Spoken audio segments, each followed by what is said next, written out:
It looks like we Nah. are finally live. What was that, Jazz? All right. I was just saying goodnight to someone. Good night. Yeah. Wow. Xbox 2 podcast live right now. I know it's been we didn't do one last week. We weren't going to do one this week, but Jez was like, "Rand, we need to do one. It's been a while. There's a lot to talk about." And I was like, "Yeah." I wasn't at the hospital today, so I was like, kind of fiending to make some videos. So we are back. How's everybody doing in YouTube chat? If you're listening to this later on Google or iTunes, really appreciate it. But man, Jazz, it's been a while. We haven't talked in quite some time. We got a lot to discuss today, man. Yeah, man. Gamescom prep was absolutely kicking my ass for the last couple of weeks, and you've had stuff on too. It should return to normal next week to some degree. And then I'm going on vacation the week after. But then the week after that, then I'll be totally returned to normal. Yeah.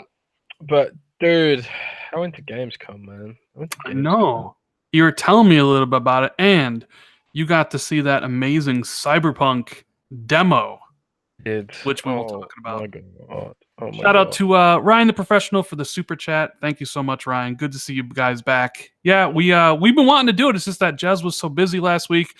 As a lot of you guys know, I had a family member in the hospital, and I've been spending like upwards of 8 to 10 hours a day there, which is why I haven't been making any videos. So I was kind of getting antsy to get back and do a podcast. So I appreciate all the support. I know I get a lot of messages on Xbox as well as on Twitter, DMs and stuff, telling me like, stay strong and blah, blah, blah, and all that really, positive reinforcement. So I appreciate everybody who sent the message, even everybody here right now sending, good thoughts in the chat. Really appreciate it. But yeah, there's a lot to talk about, Jez. Xbox All Access, the story that you broke. I did break. Which is blowing up. I didn't think it'd be that interesting to people, to be honest. I just sort of... blowing up. But yeah, we're going to talk about that. We're going to talk about Cyberpunk and Jez's experience at Gamescom.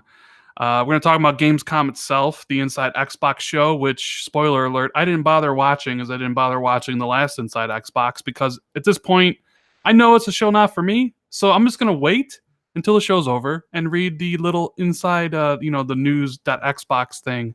Like, here's what we showed off at Inside Xbox. Because, well, in my opinion, it's just a waste of time to watch. It's a little bit harsh. And maybe Jez disagrees with me on that one, but it just ain't for me, Jez? That's what I mean. It's supposed to be a fun little show. I always see people whining like, oh, it's no good. And I'm like, what do you expect? You want an E3 every month? The problem is, because they've committed to a monthly schedule, sometimes there just ain't nothing to talk about, especially in the summer. I mean, we have, the slow news day, slow news Inside Xbox, pretty much the same situation. Yeah. And, yeah. But before we get into all that good, juicy stuff, have you been playing anything besides World of Warcraft? No. Well, obviously I played games at Gamescom. Oh yeah, would you? Yeah, of course that counts. Which you get your hands on at? I played Rage 2. Oh, buddy. I played Metro Exodus. Oh God, Jez. I played Ori and Will of the Wisps. Oh, I'm about to die right now. I'm so jealous. I played Mutant Year Zero. Game looks decent. Okay. It was very good actually. I wasn't expecting much from it, but I'll talk about it in a bit. What else did I play? I think that was all my hands-on demos. There was probably some other little ones here and there, but most of the demos were hands-off, and I had a lot of hardware meetings. It's like less game playing than previous years because of so many hardware meetings, like with some of the PC manufacturers and stuff like that. But my God, there's so many great games on the horizon, and I did notice that round all the appointments that I set up for me. Because me and Matt Brown from Windows Central, we went out there together. All the appointments I set up for me, except for Ori in the Blind Forest, which was offered by Microsoft, they were all apocalyptic games. All of them. I don't mind about apocalyptic games. It's just funny that like there's so many coming, like Rage and Metro and Mutant and Dying Light, and Cyberpunk's not apocalyptic, but it's like dystopic. Did you play Forza by chance? No, I one of my colleagues went for that one. I'm not into racing games, man. That's right. But they were showing the Halo showcase event behind closed doors, from what I've heard. Yeah, we saw that. We one of my colleagues wrote a preview of that. I didn't read it myself. I don't know much about it. Do you know anything about it? I don't know much You about it. know, like so in Forza Horizon, they have those showcase events when you reach a certain amount of fans or whatever. You kind of get like a little a rubber band event where you're racing some really interesting vehicle. Like in Forza Horizon 4, they already showed off one where you're racing a huge ass like like a was it a hovercraft, like a big giant hovercraft thing. They've Mm. had ones where you fight, like, you know, race trains and race jets, and they're pretty cool. But um, it's all rubber band because it's designed for you to be like barely beat or barely be behind them. So apparently they built something into this one where you're in the Halo Warthog, which was in Forza Horizon 3. You're on a beach, and it's supposed to be like a recreation of like the Silent Cartographer. So you're racing around. That Cortana is sounds really given like a cool. voiceover, like actual Cortana. And there's like Covenant vehicles and like Covenant airships dropping in. It's supposed to be like some sort of like huge event, which honestly I don't want to see. I want to actually experience it the first time when I play the I game. understand. You know what I mean? Sounds cool, man. Yeah, that No sounds way. sounds really. I wonder if there's a Gears one. That'd be pretty cool. You That'd be know? cool too. Like the Gears what's it called? The Gears motorbike from Gears 5. Gears That'd 4, be sorry. Got yeah, it that'd getting be mixed up. cool. By the way, I'm warning everyone, I'm very tired, so I'm gonna say stupid things here every now and then. More than often. More than usual, I should say. So how was Rage? Rage was incredible. It was absolutely incredible. You know, it was so for those who don't know, Rage 2 is being developed in collaboration between id Software and um Avalanche. And Avalanche, obviously, they're known for the Mad Max game and also um, Just Cause. So, like, they have intimate knowledge of how to make an open world sandbox fun. And then you've got id Software, who are, you know, they make Doom, and they have intimate knowledge of how to make a shooter fun. So it's sort of like a match made in heaven almost. I interviewed two chaps from the team, Tim Willits from id Tech, and I didn't catch the chap from Avalanche's name off the top of my head. But man, it was stunning. So it it had a different pace to the original Rage, which was quite. I thought it was quite slow and methodical. Rage 2 is more like Doom, like in that direction where it's super fast paced, crazy action. But it seemed like it reminded me of Bulletstorm almost in the sense of, you know, doing these wacky combos with all these abilities and stuff like that. And there was even like a sort of kill score to like kill combos to rack up, and when you racked up enough, you could do like this overdrive mode, which like doubles your damage and doubles the impact of your weapons and turns like a regular gunfire to like these super bullets, which just insta gib everything. Like you're a wasteland superhero. They want you to feel like a superhero in Rage 2 because you are like you've got like these nano machines in your body called nanotrites, which I believe were in the first game too. Um, but they've sort of like they've expanded it so it's more like you're a Mass Effect biotic now. You can like you can push people around, like force push them over buildings and slam them into walls and blow them up, and you know, punch the ground with gravitational force, and you can do all this stuff, all these powers mixed in with these high tech weapons and combos. And dude, it was awesome. It was really, really awesome. I've got like recorded raw gameplay of me playing it, and don't worry, I actually can play the game, unlike some other game journalists. I'm Unlike sure you may know this. Polygon. Hey, you said it, not me. Hey, I mean, we all saw the videos, you know? Well, they also said that they had made the demo easier for Games Press because I was like, "Did you think it was a little bit too easy, baby?" And they're like, "Well, you know, we tuned it down a little, but the full game will be tuned differently, and also there'll be um, they're still exploring the possibility of adding difficulty modes and stuff as well. But it was just incredible. Like I played like a sort of a run and gun mission, but like they showed us the trailer. I think the trailer's public now. It was like showing the open world stuff with the vehicle convoys and all that stuff that was great about Mad Max, and some of the world building stuff. And dude, it was just like it was immense, and it was so vibrant, colorful, and beautiful. Pretty excited for that game. I'll have a preview of that up early next week, most likely. But Nice.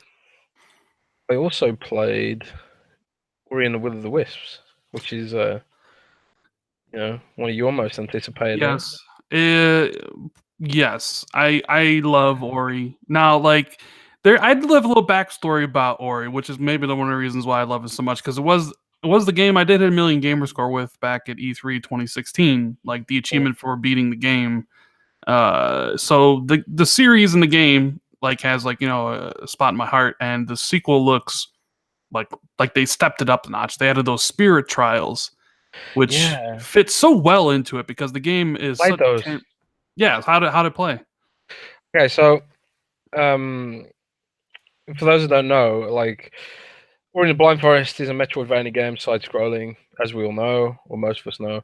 And one of the things they announced at Gamescom was this new spiritual trials system, which it's sort of like, I mean, it's literally basically Trials HD, but in Ori, right?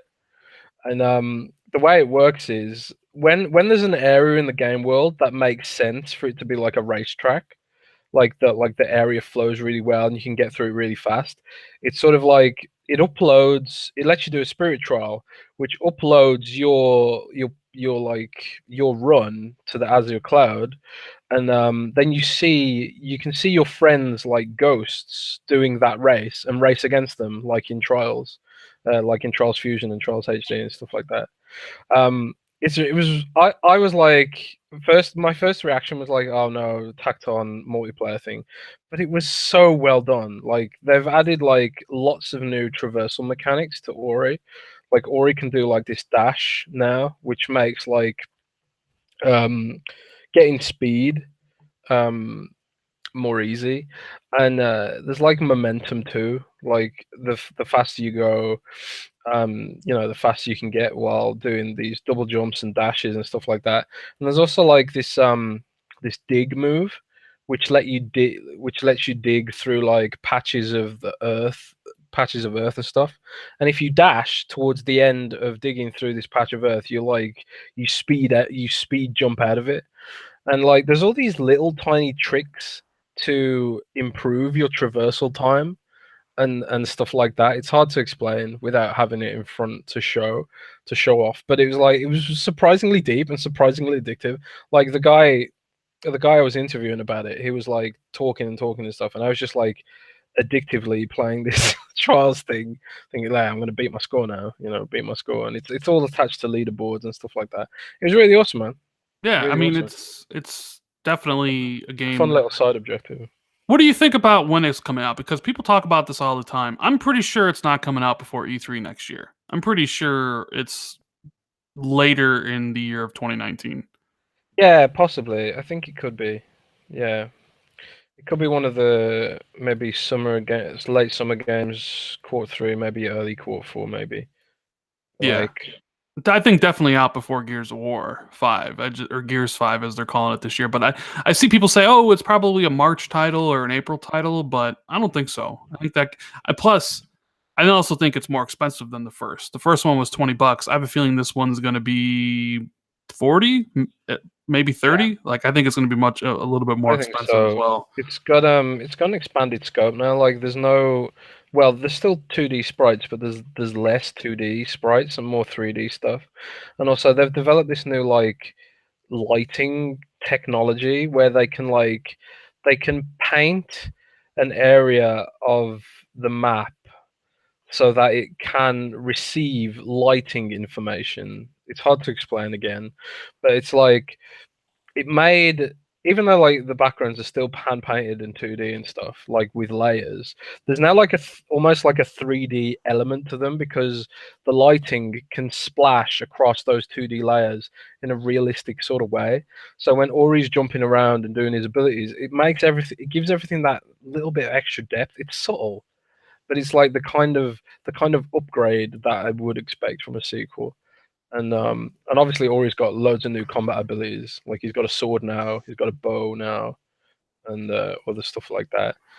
And there's the spirit points. I can't remember what they're called in the first game. Were there spirit points? Where the leveling up stuff? I mean, you did like upgrade your character. I mean, there's also achievements for not doing it, but yeah. Yeah, that's currency now rather than leveling up and stuff. I find it weird that we know more about Ori than about Crackdown, though. Yeah.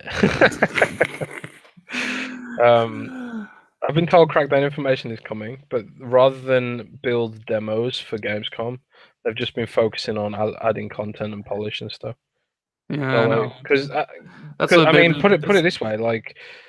There was supposed. I'm pretty sure there was supposed to be a Fallout demo at Gamescom, because the booth they had like a Fallout booth there, but the demo wasn't there. So like I think it wasn't ready, maybe, or something. Well, I remember when I went to E3 2016, Scalebound was supposed to be on the floor, playable, but then they pulled it last minute. But yeah, I don't know. Like, it's just kind of funny. It's like, here we get Ori. We know a lot about it. It's coming out sometime next year, and it's like Crackdown. No shows, another event for the most part. You know, the last one before supposed to launch, and yeah. I don't know. So, do you want to know what I've been playing? Not much on it, obviously, because I've been spending like 8 hours a day at the hospital. But yeah, I do want to know. I did start up Strange Brigade. Oh right, how is that? That's one game that I've been looking forward to. I can't say until next week. Oh, it's under embargo. Okay. Yeah, it's under embargo, but I am a little bit halfway done with the campaign. Look for my review on the title sometime next week. But yeah, so I've been playing some Strange Brigade. What else? PUBG. And I, like, that's really shocked. It. I know, but like, dude, because I get home at like 9 p.m. and it's just like I don't really want to start anything. Like, I don't want to start Yakuza. I don't want to like do this. I don't want to do that. It's like I just want to get on and just be like, you know what? I want to kill some people, because they announced, it's one of the things that inside Xbox, PUBG 1.0. It's leaving. Game preview finally after almost a year. It's coming out. Is it ready? Oh, is it ready? It'll never be ready. The frame rates. I mean, look, if we're comparing from like how the game originally came out in December of last year to how it is right now, the game is better, you know. But it's still, I wouldn't say in a position that's like, oh my god, like it's a solid 30 frames per second, because it's not. There'll be definitely instances where the frame rate like gets destroyed sometimes. So I'm a little bit worried when War Mode comes, because War Mode is supposed to have a lot of people together in like a small area, and that usually tanks the frame rate. So yeah, I mean, I'm excited and I have achievements, and they're supposedly, Major Nelson said they're all retroactive, which means when those achievements go live, I'll pretty much have every achievement in the game except for like 3 of them. But then, you know, that kind of starts the whole big, huge holiday, because you got PUBG coming out of 1.0. You have the Destiny expansion. You have Spider-Man. You have Rise of the Tomb Raider, and then it's just like game after game. So, you know, it's gonna be an interesting holiday. I guess, you know, I would imagine that a PlayStation version is probably going to be announced at some time soon. Probably come out for the PlayStation 4 early next year. What do you think? Yeah, I agree. PlayStation version's on the horizon. They teased it really subtly inside. Teased it, didn't they, in one of their trailers? Like for a split second, you can see a PlayStation or something. I'm sure I read that. The Ravenflush says the day PUBG leaves previews, the day the PS4 version is announced. I don't think they'll do it the day it's announced. I think they'll wait until next year to announce that version. But for sure, I think there is a PUBG version planned. But they're gonna have their, they're gonna have their fight. They're gonna have everything cut out for them because like Call of Duty's gonna be out at that point, and Fortnite's still this huge monstrosity, and Oh Battlefield's getting my a mode god. and all this stuff. So, Fortnite at Gamescom was just absolutely insane. dude, I heard somebody's like pooed in a bag in the line or something like that. Did you hear about Nah, that? that was just a hilarious shit post, literally. I don't think that really happened, but when I saw that, I totally believed it, man, because queue was like ridiculous, and people were queuing up to get a free emote or a dance or something, and there was literally thousands of people queuing, literally thousands. I've never seen anything like it. Like, Fortnite is some kind of phenomenon. Like every dev I spoke to had something to say about Fortnite and its effect on the industry. Fortnite is the biggest game on Xbox and on PlayStation. It does more for both those systems than could ever be imagined.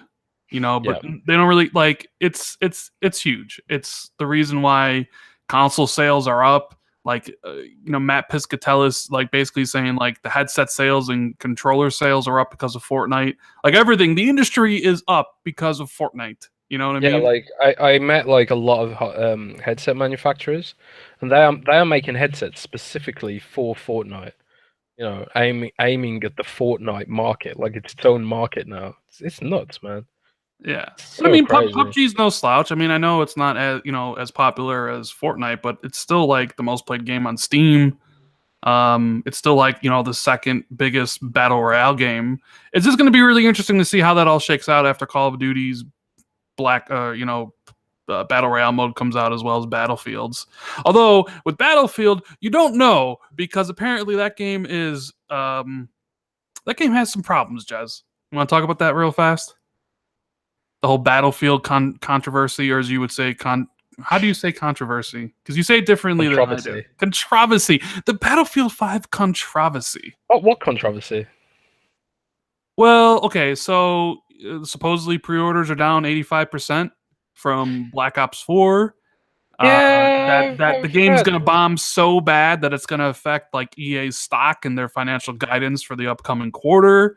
You have like YouTubers making these videos. The whole like don't push an agenda. Women in Battlefield. That whole thing of like people are upset because you have executives at EA talking down to their customers, calling them uneducated, saying accept it or don't buy it, and we don't really care. The guy who says that basically leaves the company. I mean, there's a whole bunch of like just negativity surrounding Battlefield 5, Mm. which is a game that Microsoft is marketing, by the way, and they put out a shit-stained Xbox One X to celebrate it.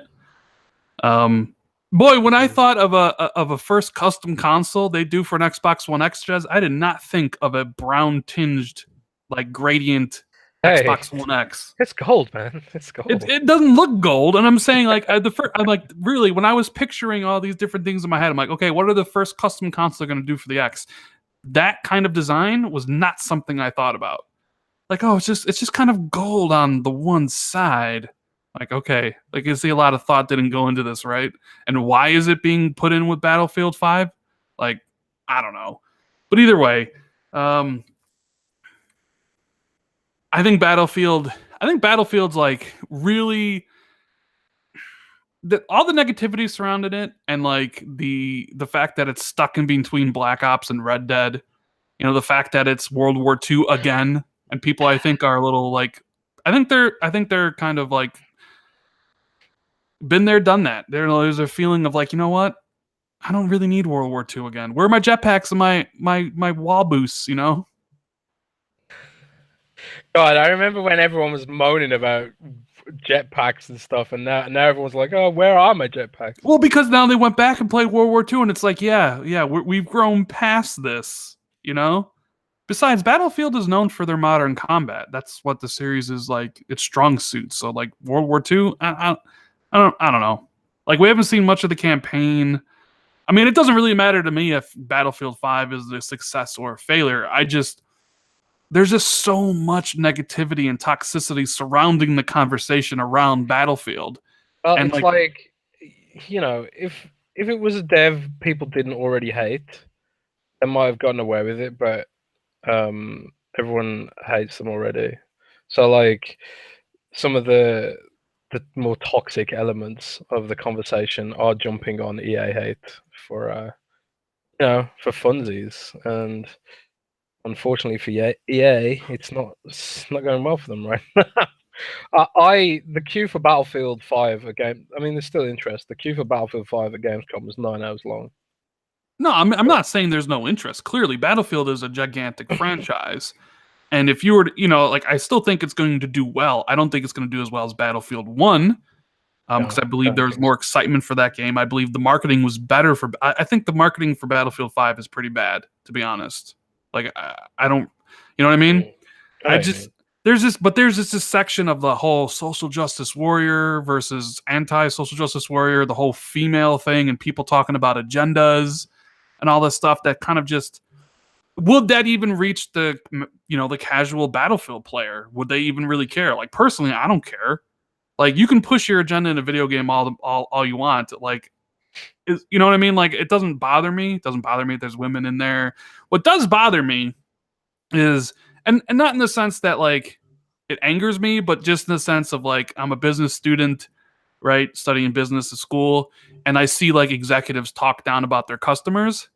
That's like a no-go. You know what I mean? Like, I see Patrick Sutherland being like, accept the game or don't buy it. And some of our fans are uneducated, and that's fine. And I'm like, I get flashbacks to Don Matrick saying, hey, we got a product for you. It's called a 360. And I'm like, that's not what you want to say. Even if you are in the right, even if you are right about what you're saying, you don't want to call any portion of your fan base uneducated. You know what I mean? Because it Yeah. gets those people riled up and stuff. And I don't know. So that was that whole thing. And I really don't want to talk that much about the subject matter, because then you start getting into social justice warriors and anti-social justice warriors and all that other kind of political I stuff. just I just hate I just hate that whole conversation. Like there's no middle ground. There's no dialogue. I just try not to get involved. It's crazy. I you know I just want to play games, please. Yes. Let me play games. You want to play games on your Xbox and maybe your PC, and you don't want to play games on a PlayStation because you got no space in your room, but you want to get a Switch because you can take it on the go. I don't know if I want to get a Switch now. Oh my God. You got to decide at one point. You got to decide. Well, I was thinking, oh man. Lately, I was looking at those new RTX graphics cards and thinking, God, maybe I should get a new gaming rig. Jeez. I mean, I have a pretty decent. I haven't even used my PC to play a game yet, and I know I could.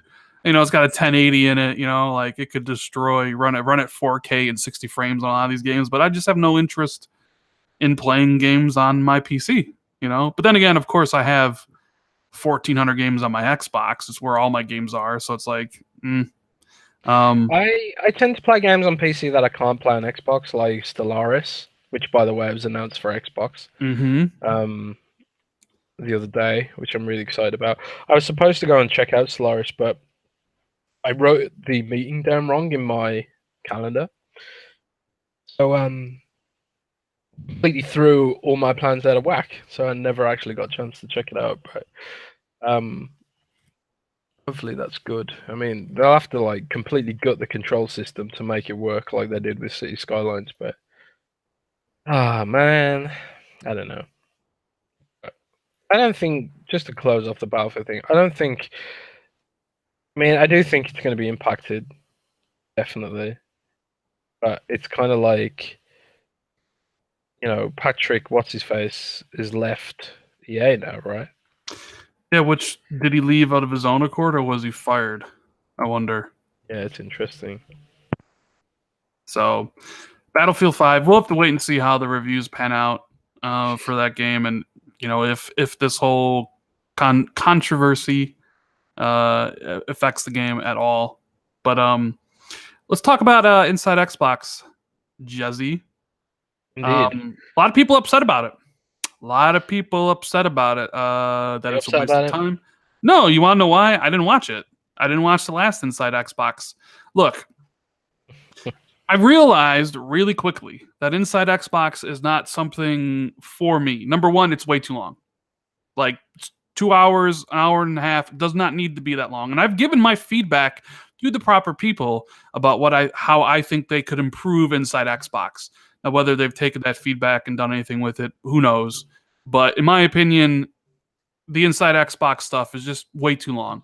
And it's just like watching E3 is great because you get a whole bunch of new information and new things. Like watching Inside Xbox for 2 hours, so I can see Major Nelson with his white gloves, and I don't really care. So I'm done watching Inside Xbox. I'm not going to complain about it because I'm over it. I'll just wait for the little newswire piece about everything that was shown off, which we'll go over really quickly. They showed off Forza Horizon 4's team multiplayer action, which prompted a lot of people to say that Forza Horizon 4 has been downgraded from E3. Now, I've seen direct capture footage from, Beetle Comment, Alan Walsh, and other websites that were at Gamescom with direct capture instead of off a stream. And I don't know, it looks just the same. I don't think Alan was at Gamescom, was he? No, but I think Full Throttle posted like direct footage. From it. So like I've seen direct footage from people at Gamescom. Game looks just like it was at E3. I don't know if it was a stream or whatever, but we won't have long to find out. I mean, the game comes out in basically a month. Shout out to Alan, by the way. He's an awesome dude. Yeah, Alan's a great dude. So PUBG coming out of game preview on September 4th. Xbox Game Pass is getting Halo Master Chief Collection on September 1st, and they announced a mobile app beta for your phone, which is cool, but I think maybe a little unnecessary. Like, what's getting an app? Xbox Game Pass. Oh, right. On the phone. Who leaked that? I don't know. Who leaked it? You tell me. Oh, it wasn't me. I posted the first hands-on, though, I think. So the thing is, like, it's cool that there's an app, right? I mean, but, like, the idea that, like, you always need to be connected to an Xbox Game Pass catalog and, like, instantly be able to download things is just so weird to me because Xbox Game Pass doesn't add content on the regular. It adds it usually at the beginning of the month. No, it doesn't. No, it doesn't. The thing about the Game Pass app, it's just part of the service as it evolves, right? No, I understand. So, like, it might not be that useful now, but maybe one day it'll include the streaming stuff. And I get it. I was referring to right now because they don't add that much content, like just randomly where you're out, like, shopping and you get a text or whatever. But Rise of the Tomb or Shadow of the Tomb Raider added to Game Pass. Let me download it so I can play it as I go. It's like they add maybe 10 games a month, usually at the beginning. But understandable, like you said. That's the thing. Most people aren't as connected as us, though. They don't know. I mean, having a notification drop on your phone to tell you when a new game's there, that's useful for a normal person. Oh, yeah. I'm not saying it's not. I'm just saying, like, as the program gets bigger and more titles are added at a more frequent pace, then obviously the app will be more beneficial than it is currently right now. But I understand why they made it. Ori and the Will of the Wisp, which we talked about. Undead Labs, they showed off their Daybreak pack, which was a horde mode. Wow. Congratulations. Another horde mode for another game. I was so disappointed to see that. Disappointed. But that was the biggest disappointment for Gamescom for me. It was the Daybreak pack. But don't you want those guys to stop? I mean, okay, put out Daybreak and just start working on State of Decay 3 and make it way better than State of Decay 2, right? Maybe, but I wanted some more beef to the base game. I mean, to me, an expansion is like add stuff to the base game, not do like a tacked on mod, which is essentially what this is. So I don't know. I spoke to them about it at the show, and I was just kind of like, "Is this it?" It's like, is this all there is? Right. But if you like horde mode and stuff like that, there are reasons to play it to enhance the base game. Like, for example, in Daybreak is basically horde mode in State of Decay. You don't play your own community. You play like a bunch of red talent soldiers trying to defend a position. And you get prestige for doing that. It's a new currency, and the more prestige you get, you can buy blueprints and prefabs for things in the base game. So you kind of like buy super weapons to use in your base community and stuff like that.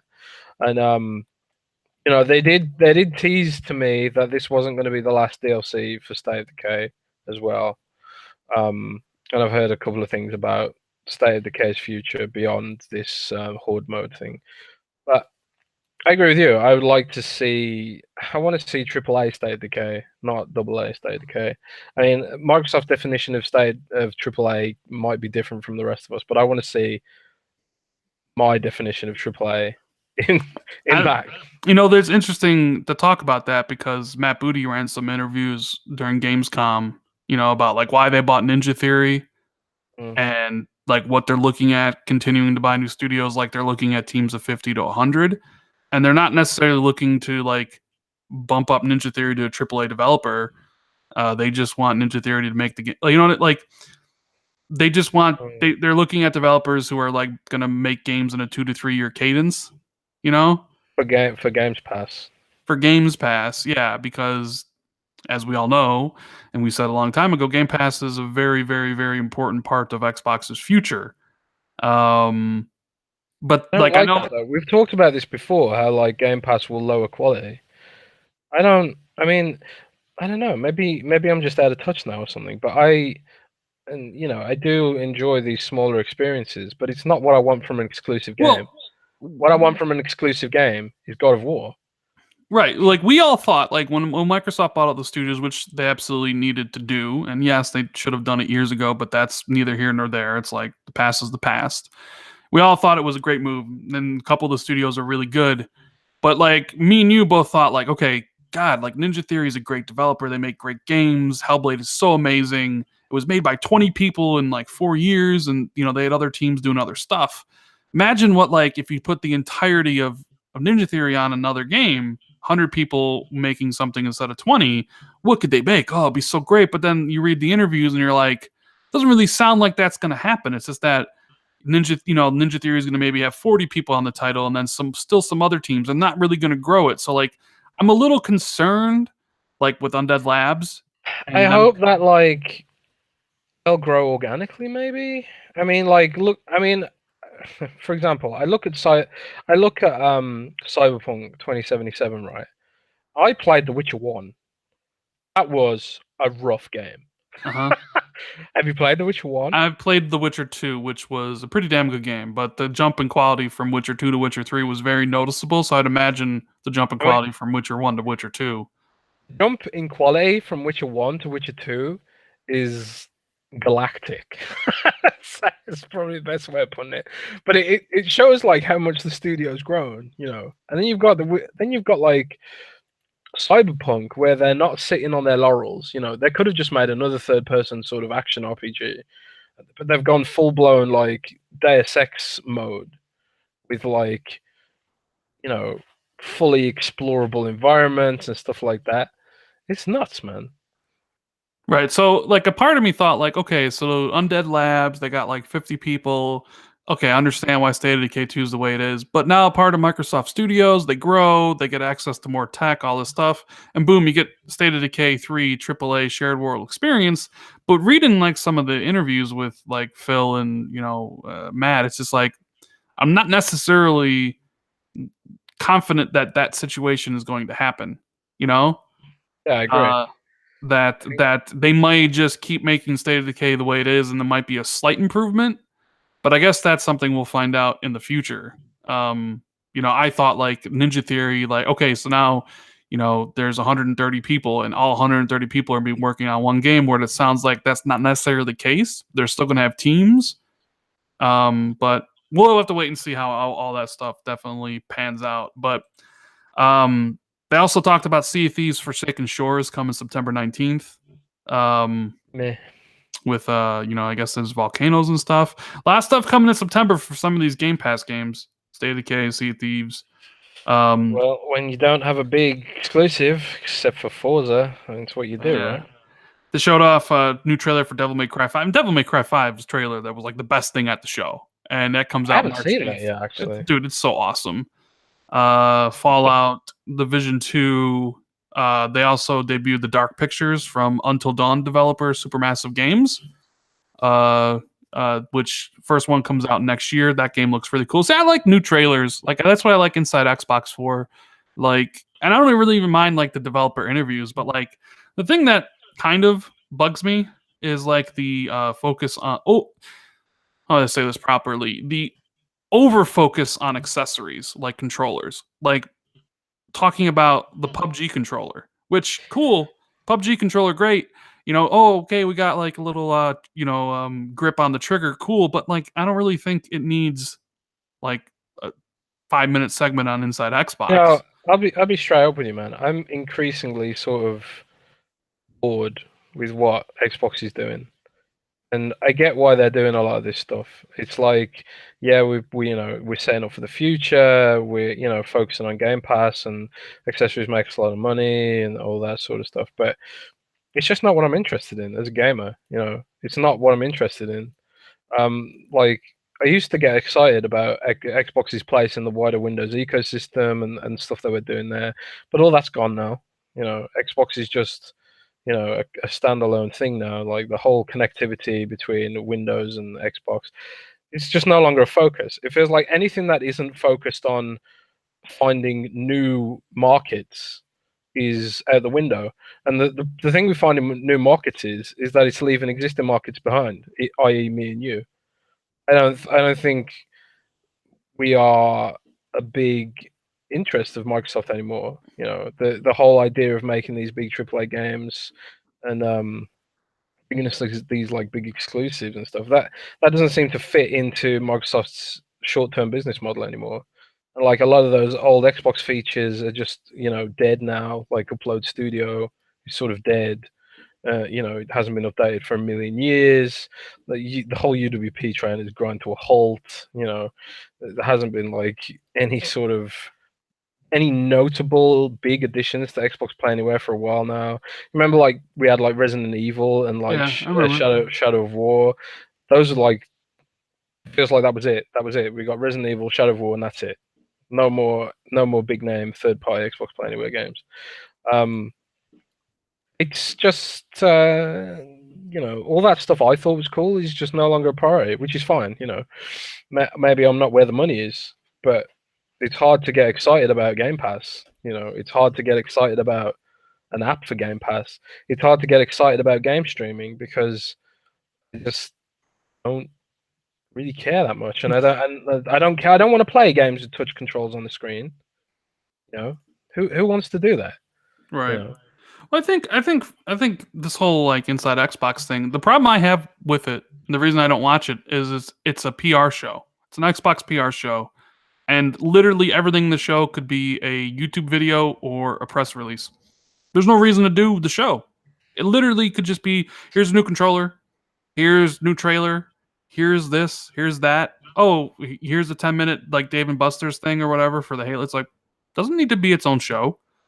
That's kind of the thing. It's like, and I realized that a couple months ago, which is why I stopped watching it, and which is why I, in my prediction video, if anybody of you guys out there listened to it, I basically said ain't gonna be nothing there. I know people were like, "Oh, they're gonna show more Gears 5, and they're gonna announce Fable 4, and oh my god, we're gonna get more Halo Infinite news." I'm like, no, that's not going to happen. Like, you're going to get Ori, and you'll get some, Game Pass thing, and You know what I wish they'd do with Inside Xbox more is give a voice to other developers. I thought like when they had Sean from the Hello Games for No Man's Sky, and they did an interview with him. I thought that was interesting content. It was insightful and stuff like that.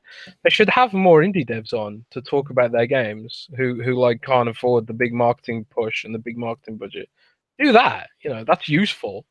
But a 10-minute segment on an arcade machine, only like 1% of the Xbox player base is ever going to get access to. less than 1%. And the idea of like you'd rather run a 10-minute Dave and Buster's Halo thing and not something about Crackdown 3. Yeah, I don't understand. Yeah, you're right. I mean, like the Halo Dave and Buster's, okay, fine. That's cool that you made it. I'll never play it because there's not one around me. And I would imagine, like you said, 99% of the Xbox audience is never going to get a chance to even try it. So what's the point? But either way, It feels like vanity. It's like No, Yeah, what it feels like look what we did. It's to like, well, me, great, I can't play that. So why are you shoving it in my face? to me, Yeah, what it feels is like is Xbox has nothing in the short term to show, so they're trying to fill it out with whatever they possibly they can. don't, they don't, and we E3 was great, gave us a roadmap for the future, but like now you have to look at the reality. There is nothing for the short term. There is nothing, and it's going to be a long slog, man. I hate to use a World of Warcraft analogy here, but it reminds me of like World of Warcraft expansions where there have been WoW expansions where Blizzard has changed direction and decided, you know what, instead of continuing to support this expansion, which is unpopular, we're going to wipe the slate clean and start working on a new expansion. But the problem with that is there's a year, there'll be a year where people are stuck with the same content or the same raid tier, and there won't be anything to do for a whole year. Play base dwindles because there's nothing to do, and and then when the big expansion comes out, a lot of people come back. But it feels like we're in a sort of dark period with Xbox where there's just nothing on the horizon on the near term horizon to look forward to. Yeah. Sorry if that's like super negative, but that's just what it feels like, and that's why it's a great time now to consider a second console like a PlayStation or a Switch because you know if you are exhausting what is on Xbox or you're not super interested in you know the double A's or the indies. And there are still going to be tons of great third-party AAA games which run best on the X, but that brand excitement just isn't there at the minute. And Well, they certainly had a lot of bundles at the show. I don't like they literally put out a bundles guide. It's like it's almost what Inside Xbox was for. It's like you have the Player Unknown Battlegrounds controller, which is like $70. You have the Design Lab camo and shadow controllers, which they're adding, right? Which you can get those for $70. You have the two Tomb Raider bundles, an S and an X version. You have the two Forza Horizon bundles, an S and an X version.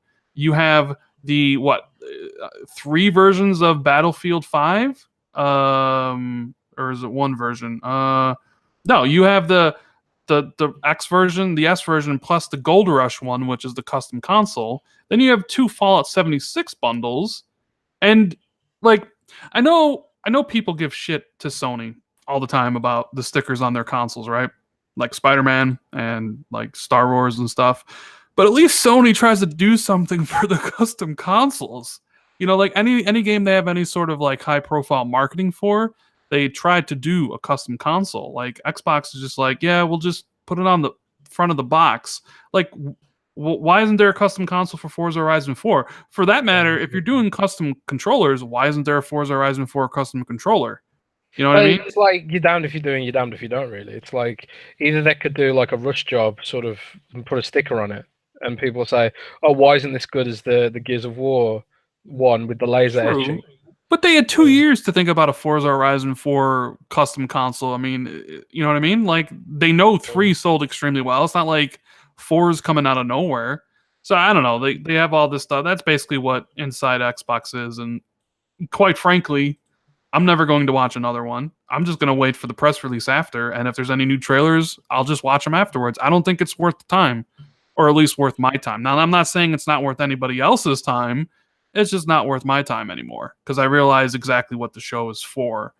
And I wasn't expecting anything. And I think the people that were expecting something ended up disappointing themselves. But yeah. But that's probably not the biggest news this week. The biggest news was your article, your leak that you talked about Xbox All Access, and then Yeah. Tom Warren backed you up on it, right? Well, And it turns out that Tom Warren actually tweeted this a few weeks he ago. did. He did. I didn't see his tweet, He or if did. I did, I forgot about it. But I was given the pricing information on Monday. And I wrote that up in an article on Tuesday. But I'd seen rumors about it, but I got like the full details on Monday, and like, so for those who don't know, Xbox All Access was a rumored thing, first teased by Tom Warren on Twitter, and then I leaked it in full, and then Tom corroborated it with his own sources, which I believe are completely separate to mine. But basically, Xbox All Access is an upcoming financing service from the Microsoft Retail Store and possibly other retailers, although that's not confirmed yet.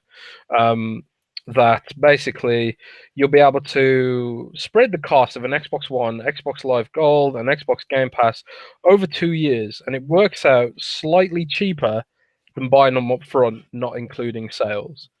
So, so on that basis, it's like a really great option for people who maybe don't want to buy it all up front, but they're happy to spread the cost out, like many of us do with mobile phones. Like, who wants? Not many people pay up front for an $1,000 iPhone, so why not apply that to consoles? And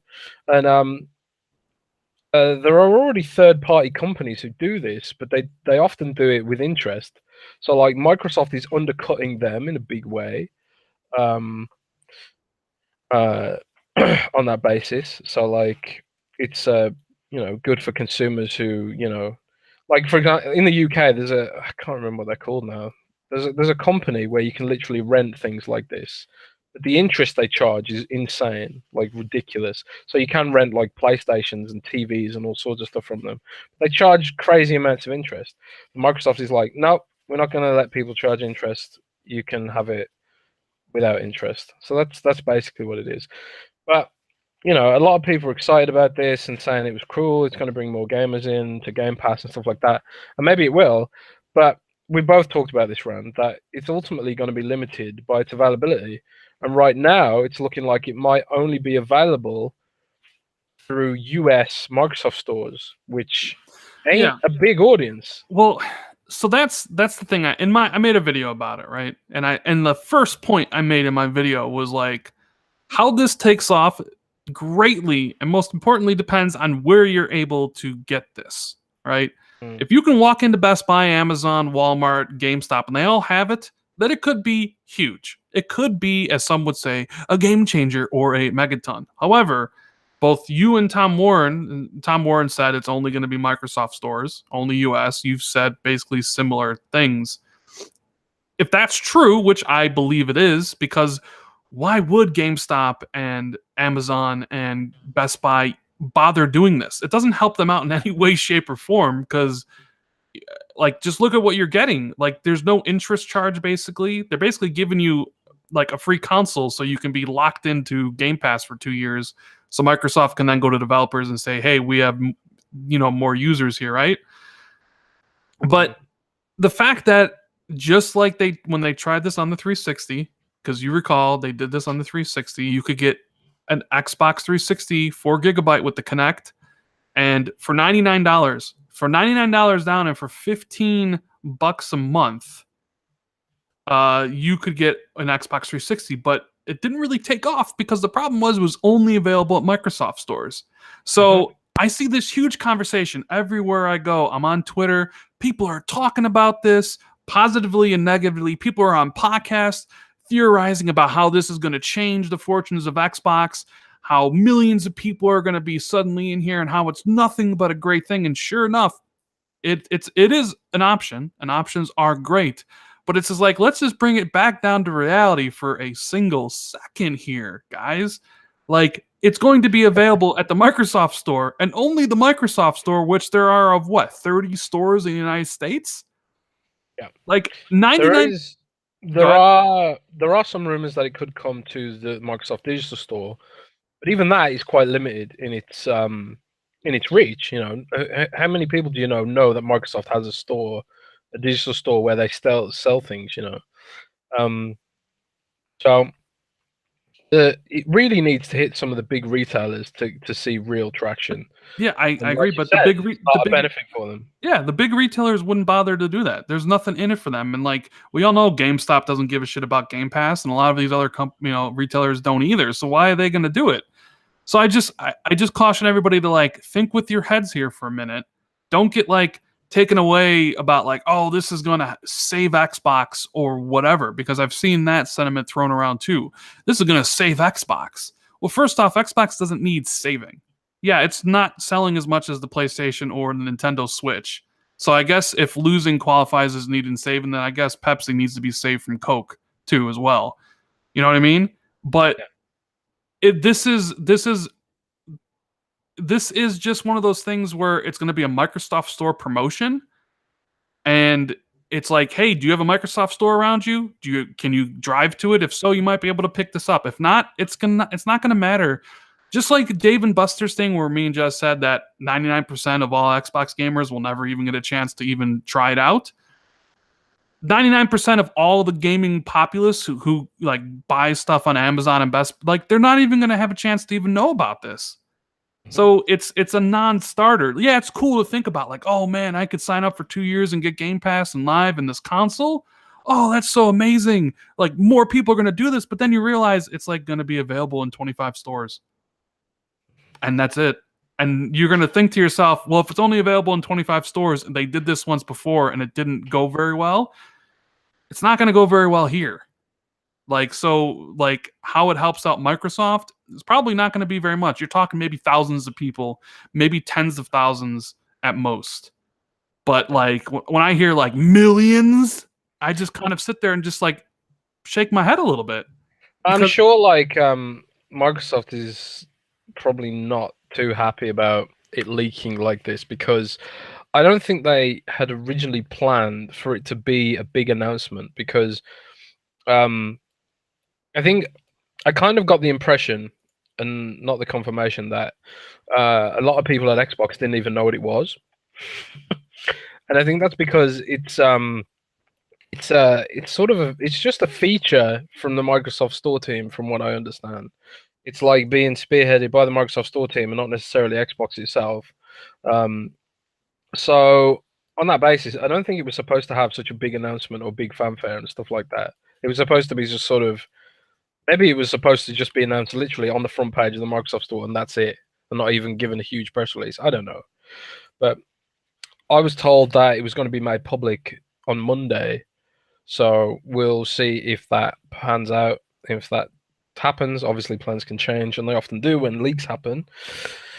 But I would hope that, if they do, if this option is popular, and it's certainly caused a stir in the community, maybe there's a chance they could roll out more broadly. But the community always looks for positive Xbox news to, like, to lift up, and then the PlayStation community, like the really bad ones, are always looking for ways to put it down, right? So like people are hear this news and it sounds great, like, hey, you can get an Xbox One S for 22 and an X for 35, like that's pretty cool, like that's cheap, and I could do that or whatever. But then, like, so you start thinking, you start pie in the sky in this, like, oh man, if it was available everywhere and Microsoft could run commercials, imagine Microsoft running commercial where it was for Tomb Raider, like, and get an Xbox One S for $22 a month. Like, oh man, that could sell a lot of. But then they run with the whole idea, and then they get attacked by PlayStation fans. So then you defend it. It's all the console war stuff. But like, you have to imagine though. I mean, it's the logical extrapolation to make. Like, what if it was popular? What if they did run TV ads about it? I know. What if it did get as big as like mobile? It could, stuff like that. It could, but it would need to be everywhere. It would literally need to be at Best Buy, like every store, like for that to actually happen. And maybe they do the test run here at the Microsoft stores and it's super successful and they can convince the other retailers, to do it. But like we said, like, what's in it for them? What's in it for Best Buy? Like, why is Best Buy going to do that stuff and basically, sell sell it short? Like they're not going to. And like cell phones, yeah, it's a cell phone model, which we all know works, but everybody in the world needs a cell phone. Well, I guess need is a strong word here. But cell phones is more of a necessity than a video game console. A video game console is a luxury, right? You can kind of classify these days a cell phone as a necessity, the way our current society is. And there's billions of people here and they need cell phones. And nobody really wants to drop $1,000 for a new iPhone, but they're willing to pay more for it over the course of time or adding on to the bill. That's not the same with the Xbox. So while I appreciate my fellow Xbox fans getting excited about this, I do kind of have to wonder, be like, you know what? It's cool to get excited about it, but don't you already have an Xbox? Like, I have an Xbox One X. What does Xbox All Access do for me? Jack diddly squat. You know what I mean? Like, this is it would just be for new users. Now, what I would want to see from Microsoft, because this would directly benefit me, and I don't really see anybody talking about this, is where is my combined subscription for Xbox Game Pass and Xbox Live Gold? That is weird. Like, where is that? Like, Well, this is what I'm talking about earlier when I said it feels like a lot of their current movements have been towards finding new markets and finding, new gamers, which is important what they need to do. But it feels like what are they working on for existing users? Where is the Game Pass, Xbox Live combo subscription, stuff like that? So I don't know where it is. I mean, it where is it, seems man? like a slam Find it. dunk. I don't know. It seems like a slam dunk. You have people that subscribe to both. Why not make a subscription that's slightly cheaper and you only have to manage one? I don't know. So I think people get excited at the prospect of Xbox selling more consoles, right? Well, the thing, the end of the day, more consoles means more influence, means more games, means better deals. It's the fact that Sony has market share does lead to more content being on their platform. Like, there's a lot of games that simply don't release on Xbox because there's no presence in Japan. And so there is something to be said that if there is more console players, then in theory it should make the platform better too. But I don't think most people think like that. Most people are just like, yeah, it's my brand. I want the brand to win. It's like a sport. Yeah. So if this does get announced on Monday and if it's at more stores than the Microsoft store, I'll take back everything I said in the podcast. Of course, my statements from my original video remain valid because I led with that. I just don't think, number one, that this is that important of a thing because of it's based on its availability. And for existing Xbox users, it's like, what do you get out of it? Unless, see, here's the thing, and we don't even know much about, look, is there early termination fees? Is this going to be like a step up program? Like, we kind of know, or at least think that the Xbox Scarlet or next generation Xbox is coming in 2 years. Will this have a thing where if it's a 2-year thing and you sign up now and you do the 2 years, do you get hooked up for an Xbox Scarlet for another 2 years? There's a lot of things that you'd have to consider before you'd even want to, drop your money down or get it on credit. But man, I don't know. I still think it's going to be severely limited in its take up. And the people like talking about how it's going to change the future of Xbox are just, they're not really thinking logically. Because I think they just want Xbox to get any sort of victory over PlayStation that they can then go and like shout to the rooftops about, like, oh, this one, Xbox is winning finally.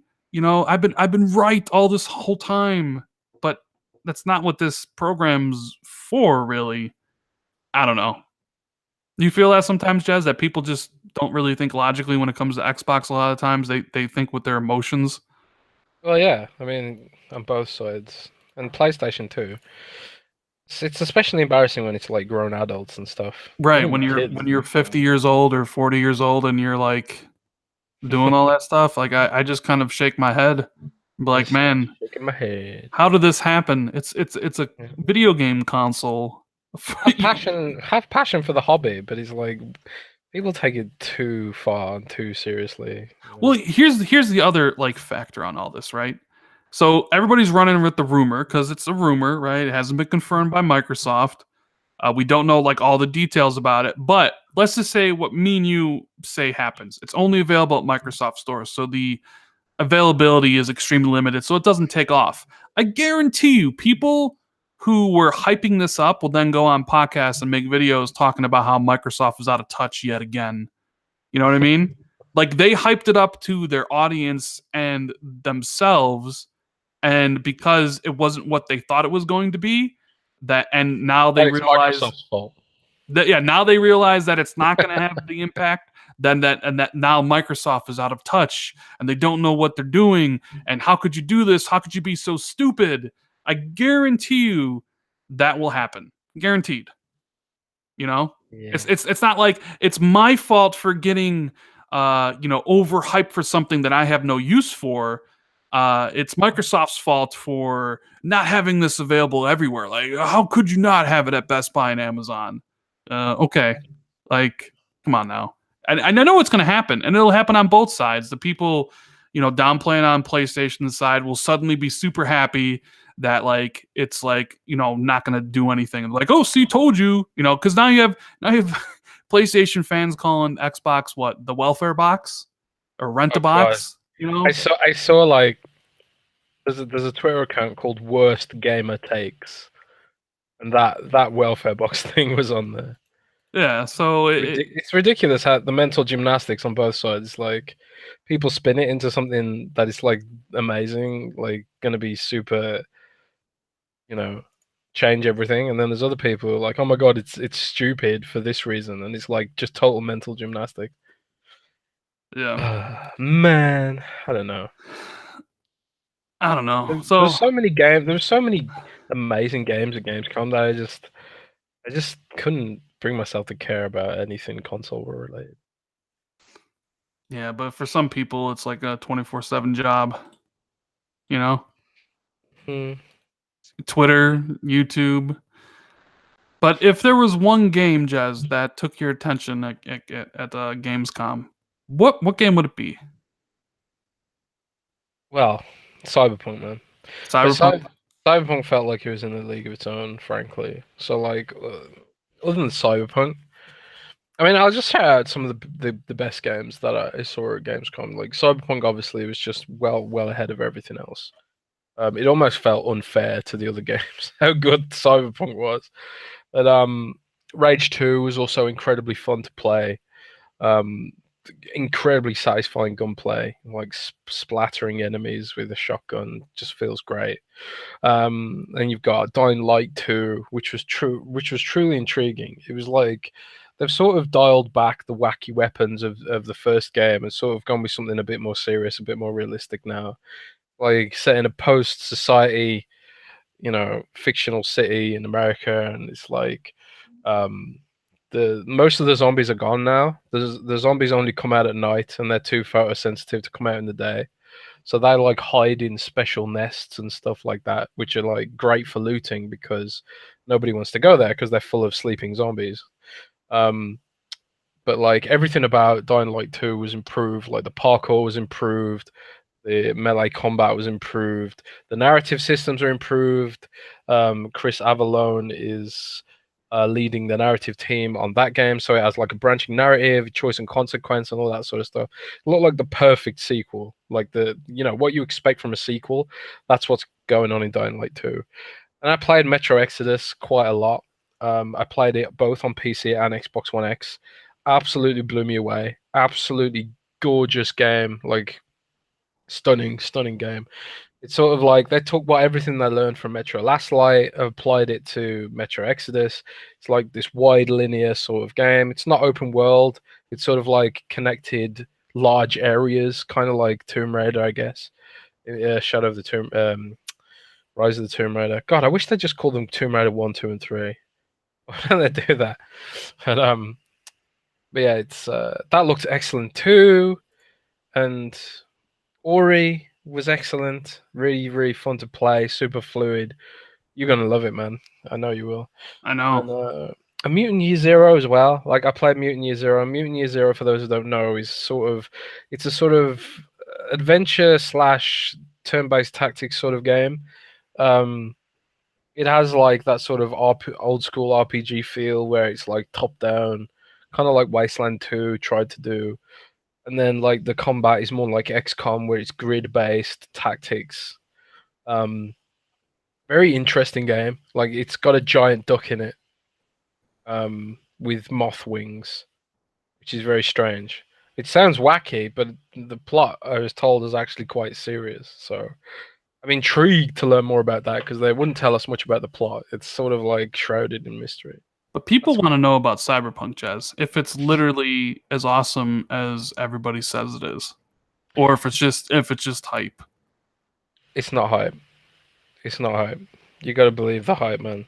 I've said I would I wrote a preview, but like my honest recommendation is don't read any previews and don't listen to this segment where I talk about Cyberpunk. Go in completely blind. If you liked games like Deus Ex and um, and Witcher 3, and you trust CD Projekt Red, go in completely blind and have your mind blown, like I had my mind blown on Thursday when I saw that demo. Um, but for those who do want some information, I'm going to try and keep this as spoiler free as possible, and just sort of this is what you can expect from Cyberpunk 2077.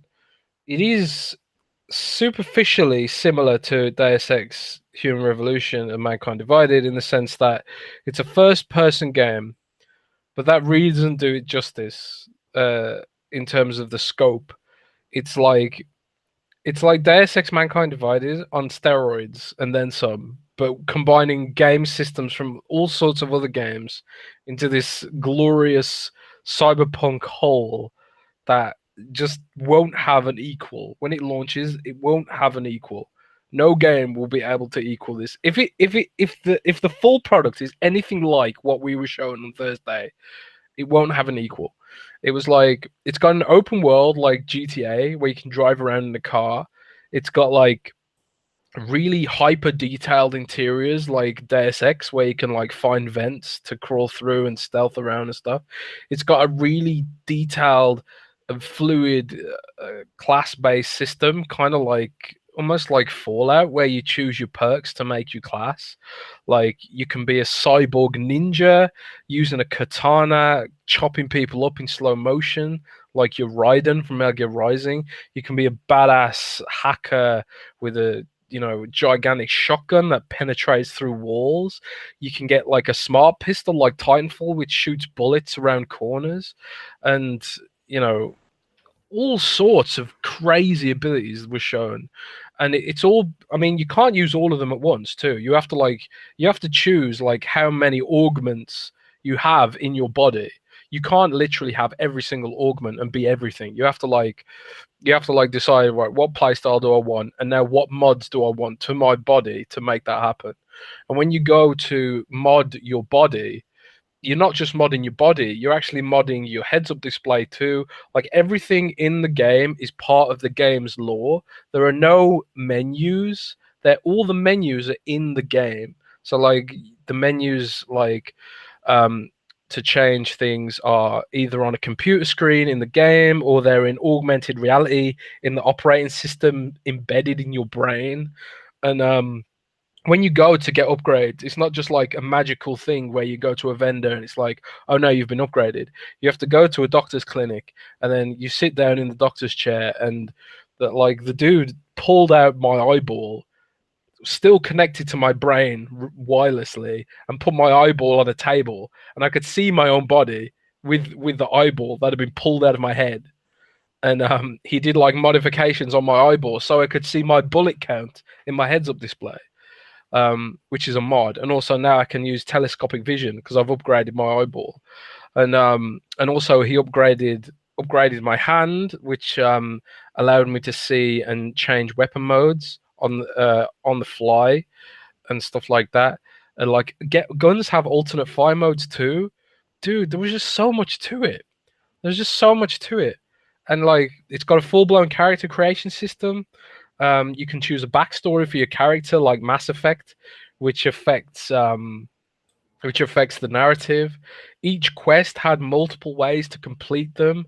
Like it felt almost like again, it felt like old school Fallout, like Fallout New Vegas, where your skills can open new dialogue options. Like if your hacking skills high enough, you can lie better to someone who's jacking into the USB port in your skull and stuff like that. I'm honestly not doing the game any justice because it was just you have to see it to believe it, or you can only like imagine what I'm saying, but it was just insane, man. And there's environmental destruction too. Like there's just things that are features in other games. It just felt like Cyberpunk had everything. Like there's this one scene where it was like the lobby scene from The Matrix where they were trying to get some guy, and he was just spraying a shotgun through the wall, and the wall was getting destroyed, and bits of table were flying all over the place, and all this was in slow motion too. Lots of bullet time in this game, like definitely some Matrix influence there. Like the bullet time is like supposed to represent your heightened senses. You can take drugs, which give you, enhancements in combat, drug inhalers and stuff like that. It was just there was car chases, like So the gun game's battles on the road. everything you ever wanted, is what you're saying. It was everything. The game was everything. It's got boobs. Yes, it has lots of nudity. It's very 18 rated. Oh Put it that man. way. Full So- frontal male and female nudity. So when do you think we're going to get it? Oh, people are saying 2021, 2022, 2020. When do you think we're going to be able to finally play Cyberpunk 2077? They said today that the game is fully playable to completion now, which means they've got the groundwork down, but they'll spend like a long time polishing it up, maybe adding new little features here and there. So like I think 2020 at the latest. I don't think this is going to go past then. It's not going to be like one of those development hell sort of games. I think CD Projekt Red know what they're doing. The game is just incredible. I'm personally not gonna read any more information about it unless like I have to for work. Like if they offer me an interview or something or offer me a preview, then I'll do it for work. But if I can avoid it, I'm not gonna read anything else about the game. I'm gonna book a week off work or try to, and then just immerse myself in this game. I'm totally sold. Totally sold. It's gonna be amazing. I'm pretty convinced. Kutopsy wants to know if you know what engine it's running on. I don't know. Isn't it their own engine? I don't. Is it the Witcher engine? I don't know. I have no idea. I think it might be their own engine, but don't quote me on that. I don't know 100%. See, they already did announce this game for next gen. So I'm just wondering if like this comes out. If you launch, like, if it would be a staggered launch in the sense that like it's out now for Xbox 2, PS5, Xbox One, and PlayStation 4. We'll put it this way: they take a lot of inspiration from Rockstar. They've said that in previous interviews. So I think like they'll release it on cross-gen, like they did with GTA 5. Right, will it be released on next gen with upgrades? Will it be released on cross-gen at the same time, or will it be like Grand Theft Auto, where it was like 2013 for Grand Theft Auto 5, but then a year later you had the remastered version, on next gen? I have no idea. Shout out to the Indie Gamer for the super chat. He says, "Awesome show as always, boys. Keep on rocking it.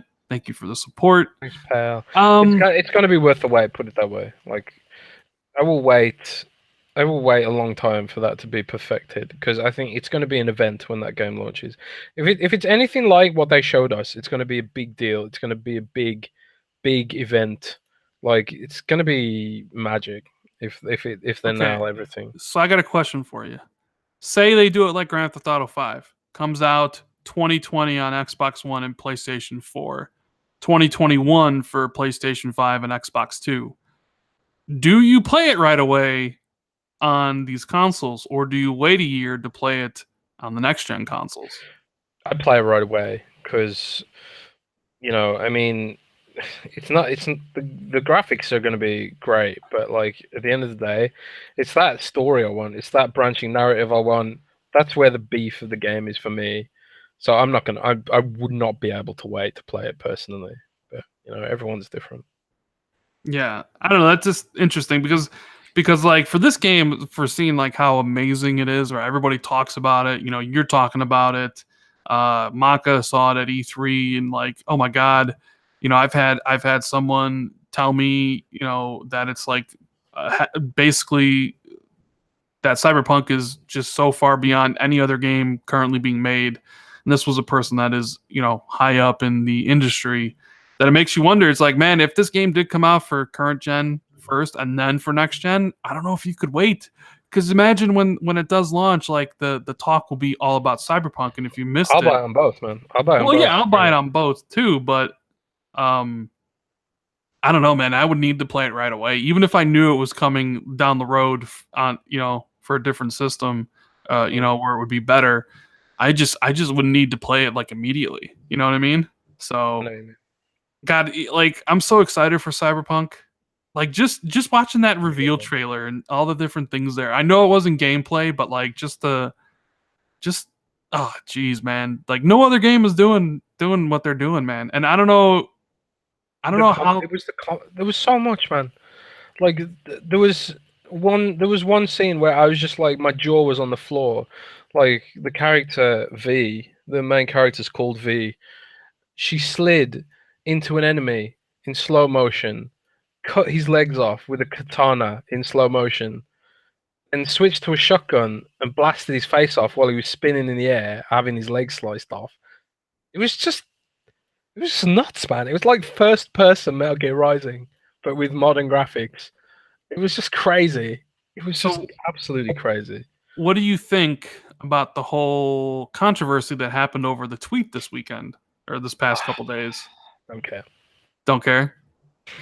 Don't care whatsoever. I mean, I don't. Do you kind of feel that sometimes Twitter is just a bad place to be? Sometimes that people Dude, just get. Twitter is a terrible place to be. Like,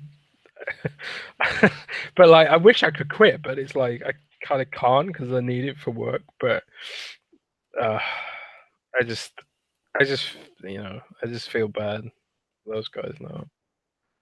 I Some don't know. social media intern or whatever said the wrong thing, and now it's become the ethics of the game has become a big focus now, That's the which is thing. You always got to be mindful of what you say anywhere you say it, whether it's on YouTube or Twitter. You know, you yeah, saw it for with like sure. James Gunn and all the stuff he said previously before doing Guardians of the Galaxy that people went back and looked at.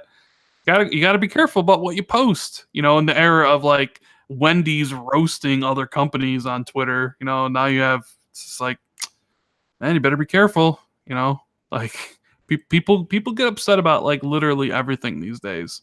You know, Yeah. I I thought it was pretty harmless joke, but no. yeah, but I It's guess I I don't guess I guess it wasn't.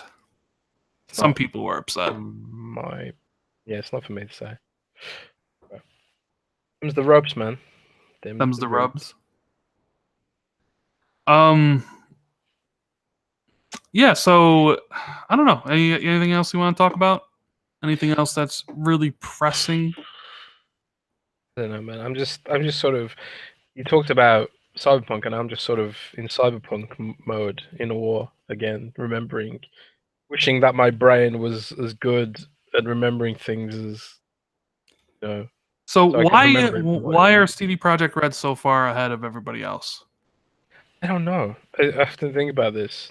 Like I really, really don't know what makes CD Projekt Red. Like you look at The Witcher One now. We talked about it earlier. Look at The Witcher One, and like if you said to someone who played The Witcher One, which is a decent game at the time, but my God, it had problems. You look at that and then look at what they're doing with Cyberpunk. It's like, how did they get to this level so quick? Um, they do own goodoldgames.com. So like they do have like the whole retail business, which is probably pumping more money into them than maybe some other studios probably get. But it's kind of like, man, it just feels like magic what they what they're doing. Witcher 3 was amazing, it was absolutely amazing, but it didn't feel like the revolution that Cyberpunk feels like it could be. You know, Rockstar really has someone like legit competition now in that space for those kind of games. It's gonna be interesting to see how Red Dead Redemption, takes out, right? Like comes out. I feel like they're coming for Bethesda's A team and Rockstar's A team simultaneously. I feel like they're beyond Bethesda's A team. Like I like we said last I week. just meant like in terms of the Elder Scrolls openness, and the ability to like complete quests in multiple different ways and role play. I feel like the Elder Scrolls is the best role playing game for me personally. And then you've got like Rockstar making the best sort of Hollywood cinematic open world games. And Cyberpunk feels like the culmination of both of those mixed together. Then with like shooter combat you might expect from id Software. God, I'm just stunned by that game still. Crazy, man. Still, more people are interested in Fortnite at Gamescom. Well, yeah, that's the Free thing. dance. Fortnite. And if you say anything about if I say this right now, I'll have a lot of fans, Sony fans, upset at me. But if you'd imagine like what's more important to Sony right now, God of War or Fortnite, and what game they would choose if they can only have one, guarantee you it'd be Fortnite. Wouldn't be God It's of sad to War. think about, isn't it? And then same thing would go for Spider-Man. What do you think Sony would choose, Spider-Man or Fortnite? Guarantee you they choose Fortnite. You know, and people would accuse you, be like, "Oh, Randy, you know, like that's just because Xbox doesn't have exclusives. You're just being no. Xbox would choose Fortnite over all their other fucking games too.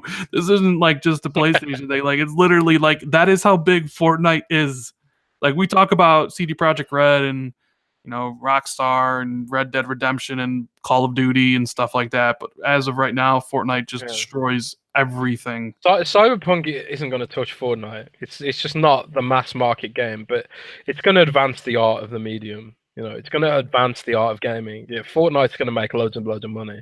It's on phones. It's on everything. It's got microtransactions. Cyberpunk isn't going to make Fortnite's money, but my God, it's going to advance the art of gaming. It's going to be controversial. You're going to see like Fox News and the Sun newspaper in the UK like publishing articles like, "Oh my God, this game lets you have sex with robots" or something.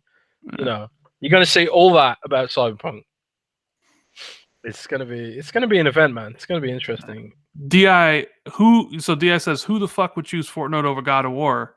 I mean, it's simple. I said it. Sony themselves would rather have Fortnite than God of War, and so Microsoft would rather have Fortnite than Gears of War or Halo. But that's neither here or there. That's just how important Fortnite is to the consoles at this point in time. Obviously it's multi-platform, so you don't really have to choose, but it just goes to show like more people care about Fortnite right now than they'll care about Cyberpunk or Red Dead or any game released this fall for that matter. Like it's I don't know, Fortnite's just crazy. It's just ridiculous. But there's this other thing I wanted to talk about briefly, and dude, beginning of next year looks better than the end of this year, doesn't it? Like I honestly think January, February, March of next year is better than September, October, November of this year. Yeah, pretty much the next big game I'm excited for is Metro Exodus, which is February, right? I'm excited for Battlefield 5, but not like that excited. Especially because like now I'm back to World of Warcraft. It's kind of like that sort of eating my multiplayer gaming time. I don't know, man. What's the next big game you're excited for? I mean, coming out this year. I mean, or just next in general. I mean, the next game is Spider-Man, dude. Even though I'm currently on Twitter, and man, people are really talking about a downgrade to Spider-Man. Are they? Oh yeah, they got pictures. I don't know why people get so like people. Forza Horizon 4 got downgraded, right? And they have these pictures and stuff. And now I'm seeing pictures in the street and things of Spider-Man being downgraded, and it's just like I don't care. Like I look at it and like and people are like really trying to push this as like, see, Spider-Man not as great as we thought it would be, or Forza Horizon 4 is not as great as what? When's Spider-Man out? Next 2 weeks on the 7th. That close. Even if Spider-Man did get downgraded, I don't care. It's still my most anticipated game of the year. I don't care. Like are you a Spider Bro? I am a Spider Bro. But yeah, Spider-Man #1. But like thinking about like next year, dude, you got Resident Evil 2, Kingdom Hearts 3, Days Gone, Crackdown, Metro, Anthem, Division, Devil May Cry, Sekiro. Oh, I played the Division too. totally forgot about Yeah, that. but like I think that lineup for next year, beginning first 3 months, is greater than this lineup at the end of the year, and Yeah. and that kind of mind boggles me at this point. It's like Is normally this the Red Dead Redemption effect ruining Court 4? it might maybe it has to do with the fact that like Call of Duty is nothing this year, and Battlefield 5 is barely better than that, and November is like wide open, and maybe it's because I don't give a shit about Fallout 76, because I don't care about Fallout. I don't know, but like to me, the three biggest games this year, two of them come out in 2 weeks, which is Spider-Man and Tomb Raider. And yeah, Red Dead comes out in October, but it just I don't know. Like I'm really excited for almost all the games coming out in January, February, and March over the ones coming out this holiday. It's kind of a weird situation.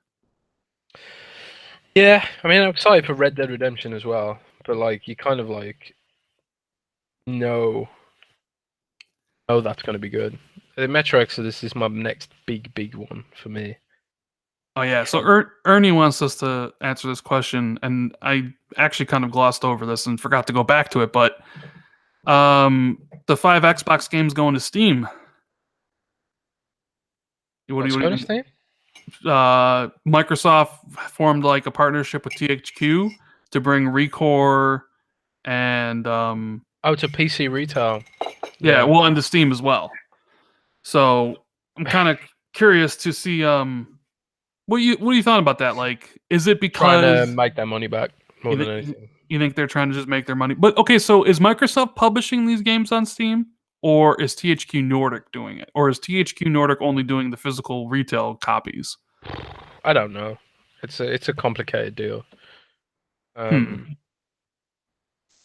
Shout out to the friendly neighborhood blue shell for the super chat. Thank you so much. He says, I think these companies are starting to want the tax return money. I guess that's true for next year. Tax return money, and you got a whole bunch of games coming out. But I think they're just high quality games. Devil May Cry 5 looks amazing. Metro looks amazing. And Jez says, you played it. You said it's unbelievably good. Yeah, it feels great. They've just everything that was great about Rambo. What the hell? Everything that was great about Metro, they've just ramped up. I'm getting tired now, Rand. It's nearly 1 a.m.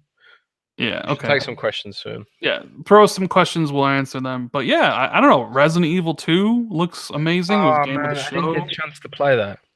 I was at the Xbox booth on Tuesday, and Resident Evil 2 didn't show up until Wednesday, so I never got a chance to play it. Yeah, so but Matt played it, and I think he said it was really good. He said the gore mechanics were absolutely insane, like liquidy gore, melting faces and stuff like that. Like he said, the gore was like nothing he'd ever seen before. Like it feels like it's been a big focus for Resident Evil 2 and Capcom. So Face has a question for us, Jez, and it's a good one. Why are publishers releasing most of the games in the beginning of the year, at the end of the year, but not release games during the summer? People go outside in the summer. That's the main reason. I mean, everything slows down in the summer. Like Windows Central's traffic goes down. YouTube traffic goes down. YouTube traffic goes down. Everyone goes outside, and people aren't slacking off at work and stuff like that. School and stuff, and everything just slows down. The dev cycles are geared to end around the holidays and the beginning of the year, not during the summer. And devs go on vacation too. Like a lot of people have Xboxes have had long vacations in the summer. Plus, there's like studies done that people don't buy as much during the summer than they do. That people are more willing to spend money during the holidays. Although, is that a self-fulfilling prophecy? Because you don't put out any games in the summer and you put them all out in the winter. Of course, more people will be willing to spend money when the games are out. Versus, you know what I mean?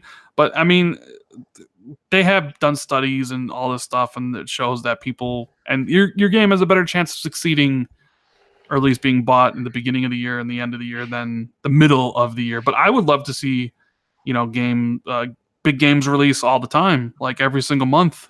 But sometimes that's not what it is. Oh, Jez, there's this other thing I wanted to talk about as well. I guess it'll be my question to you. Is Microsoft unveiling Project Xbox Scarlet streaming device next month? God, I heard this rumor a couple of times. I don't know, man. I think okay, so here's what we know on Windows Central. There is supposed to be some hardware event in October. But our assumption was, or has been, that it's Surface related, and that they could be announcing the Surface Laptop 2 and the Surface Studio 2. But now there's a rumor coming from the other side where they're talking about there's going to be Xbox hardware announced there. They have done big hardware events in October before, when they announced when they first announced the Surface Book. They also announced the Lumia 950, and they announced the Microsoft Band 2 at one big event in October. So who knows? Maybe they possibly will announce as some sort of streaming device.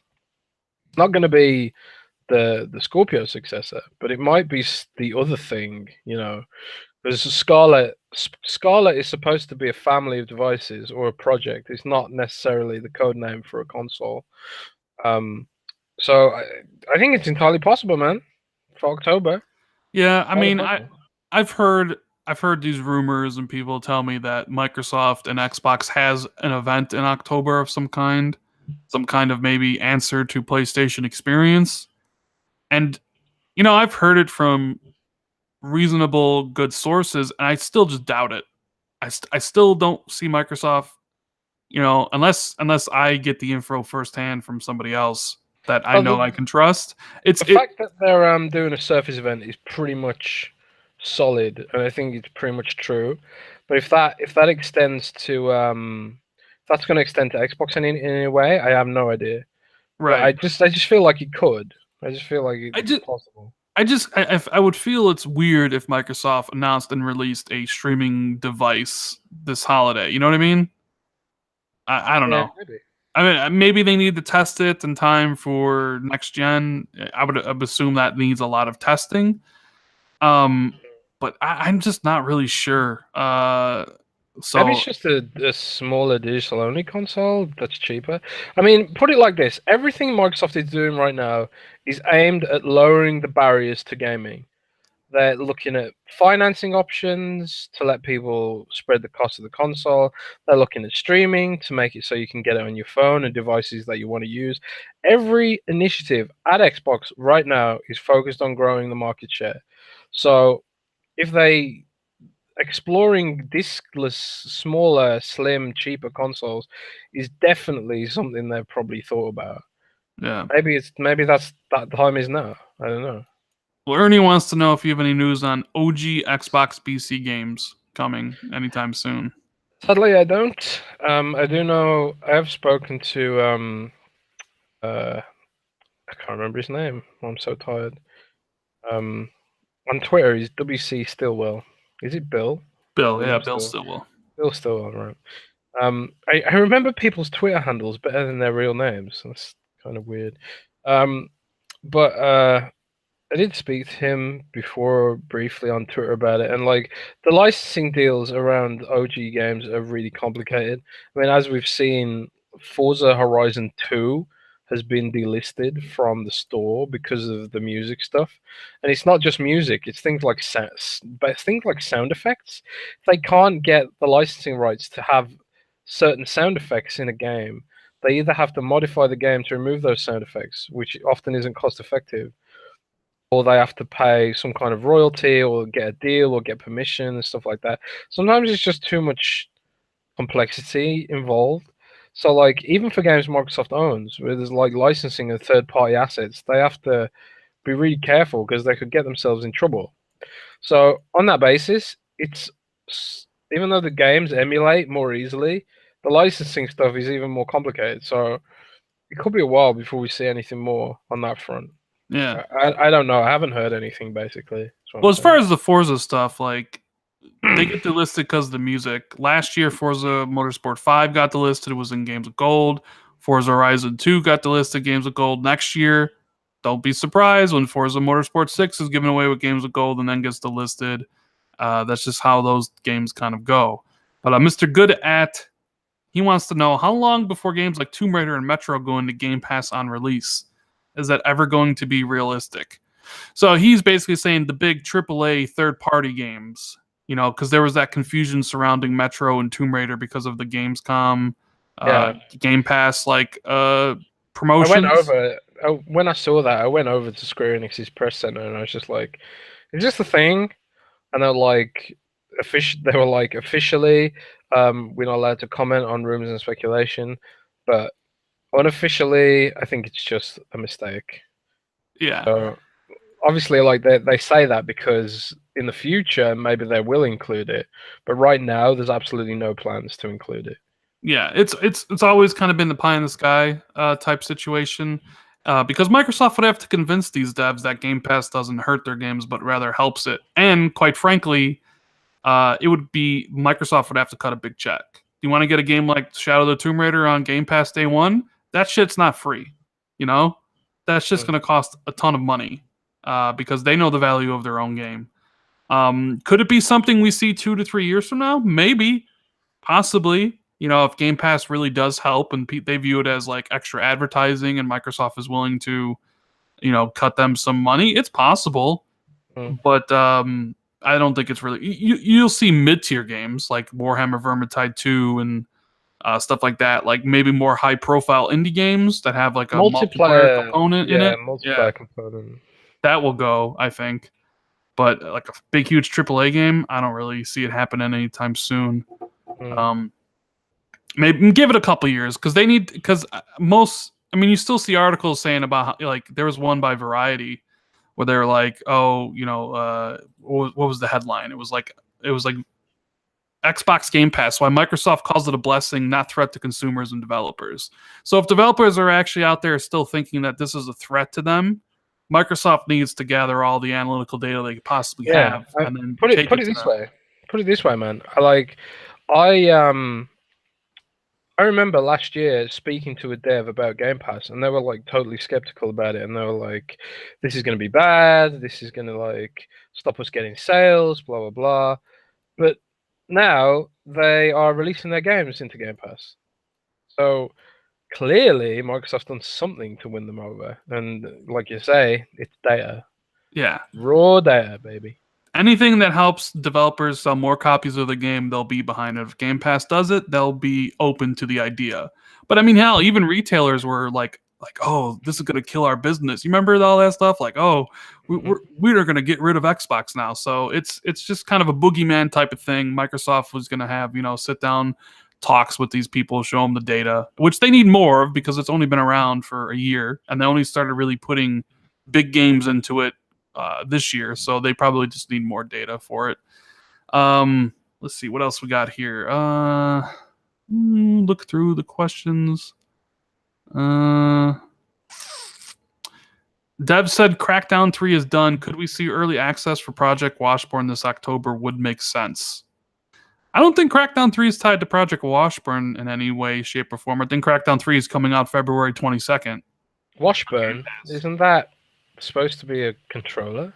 Well, that's the thing. So Project Washburn was supposed to be at Gamescom. Tom Warren tweeted about it. He said it's a $150 accessory coming out in October. And then they didn't show it at Gamescom. And now people think this Project Washburn is some sort of streaming device. So I don't know. Like all these rumors get tied into all these different rumors, and it's hard to keep track of exactly what everything is. Do you know what Project Washburn is? Or maybe I do you don't. know and you can't say? And no, I don't know what it is, and I don't have it under embargo either. I know what it isn't. I'm pretty sure it's not the Elite controller, because I'm pretty sure the Elite controller's codename is Spider. Again, don't know for sure, could be wrong, stuff like that. But at least at some point, the second Elite controller, at least one version of it was codename Spider. Be wrong about that again. So it could be the Elite controller. It's in the right price range, you know. I've seen some interesting theories, like for example, it might be an Xbox branded keyboard and mouse Ooh. that works. That is like lappable, like the Razer Turret keyboard and mouse. Because Microsoft mouse and keyboard support for Xbox is supposed to be Redstone 5, which is releasing in the fall. But again, I don't know if those plans will ever go ahead because it seems like Microsoft was really struggling to figure out how to implement mouse and keyboard support. On that basis, I don't know. I don't know what Washburn is. Maybe it is a stream box. I haven't been able to find any information about it. It's been pretty. I don't know. I don't know where the information really came from. Tom's got completely different sources to me, so. I did see a listing or something for a white Xbox Elite controller. Maybe it's that. Maybe it's a wheel for Forza Horizon 4, like a wireless steering wheel or something. Who knows? Obviously, we don't have that much longer to wait to find out. And I don't know. Maybe it's a streaming device. Who knows? Maybe Microsoft really does have an Xbox Experience event in October. Maybe we'll really find out that Xbox All Access will be at Amazon and Best Buy on Monday. Who knows? We have to wait long for a lot of this stuff. But yeah, that's gonna do the show for now. Thanks for watching. I know we did a little bit later today. Jez is a little bit tired because of it. I mean, who wouldn't be tired when you got to experience greatness like Cyberpunk 2077? That's all you can think about at night. Like, oh God, Cyberpunk, how is it so good? And why is it so much better than every other game that comes out? Right? Indubitably. So if you enjoyed the podcast, make sure you give it a thumbs up. Make sure you subscribe to the channel if you're new. Share it out on Twitter. It's good to be back. Hopefully, I'll be in the process of making more videos, more daily stuff as my time visiting in the hospital comes down to a close. Make sure you follow Jez on Twitter, as his link is in the description. Jez, what do you got to say before we get out of here? Game on, friends. I guess. Be nice. You're gonna do the Cold Eastwood thing and say be nice. Yeah, be nice. Be nice to me specifically. Yeah, specifically to Jez. Be nice. Man. Yeah. I've got a bunch of game previews coming out next week. I'm gonna write up. Oh no, I already wrote up Dying Light. I wrote that up on my phone on the train. And then I'm gonna write up Ori. It's mostly stuff we already talked about in the show though. But if you prefer it in written format, it's gonna be there for you next week. And I've also got a Surface Go round. Oh, got a Surface Go. Oh, it's really, really nice. I'm going to be testing that for gaming this week, too. I'm going to be turning on my PlayStation here soon so I can finish Yakuza and start up that Spider Bro. Oh, God, I can't wait for Spider Bro. It's going to be so good. And then Tomb Raider the week after. Oh, my God, gaming heaven. Tomb Raider and Spider-Man back to back. I don't care that I ain't even finished Rise of the Tomb Raider yet. You're not even a gamer. We're not going to talk. You're not. We're not getting the discussion. Later, guys. Have a good one. Enjoy the show. If you're listening to us later on YouTube or on Google Play or iTunes, links are always in the description. Have a good one, guys, and we'll see you hopefully next week. Peace. Okay, guys.